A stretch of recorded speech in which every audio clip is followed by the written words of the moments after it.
Bonjour à toutes et à tous. Aujourd'hui, dans la série Vos reproches aux politiques, je vais m'attaquer au fameux « je m'en fous, je vote pas ». Commençons par une précision importante. Les gens qui disent « je m'en fous, je vote pas » sont la plupart du temps éloignés de la politique. Ils la connaissent peu ou mal et ne voient pas d'intérêt à mieux la connaître.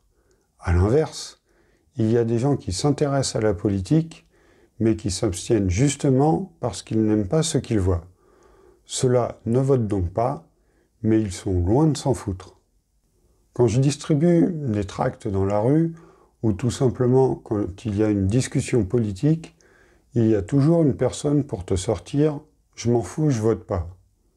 S'il est difficile de répondre dans la rue à ces personnes qui s'en vont aussi vite qu'elles t'ont balancé la phrase, il est beaucoup plus facile de leur répondre lors d'une discussion où elles peuvent difficilement se barrer sans être incorrectes.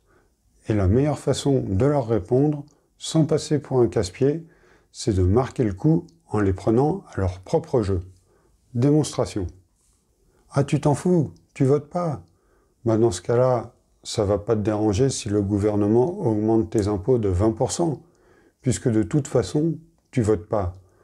D'ailleurs, le gouvernement pourrait même te prendre 100% de ce que tu gagnes, puisque tu l'as dit, tu t'en fous. Comment? C'est caricatural.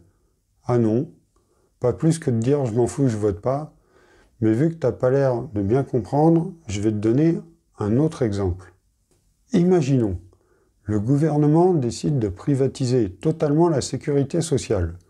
Concrètement, ça implique qu'en cas de maladie, même bénigne, si tu n'as pas les moyens de payer un traitement devenu hors de prix et pourtant indispensable, eh ben, il n'y a pas 36 solutions, tu mourras d'une mort lente et douloureuse, comme c'est le cas dans plein d'autres pays.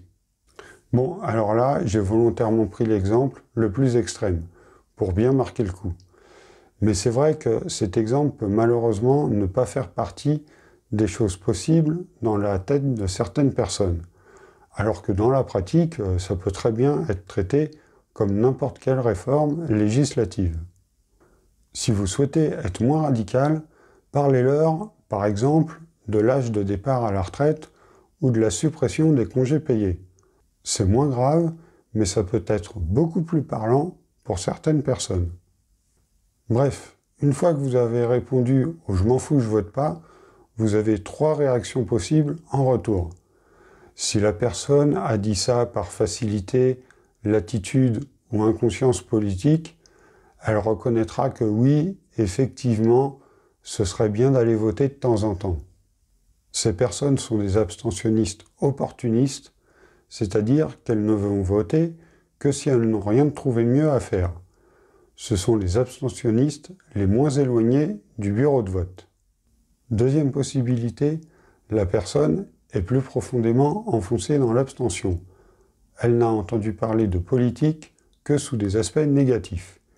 Il faudra alors à cette personne plus d'une discussion pour retourner aux urnes. Enfin, dernière possibilité, vous avez affaire à une personne qui est dans une posture.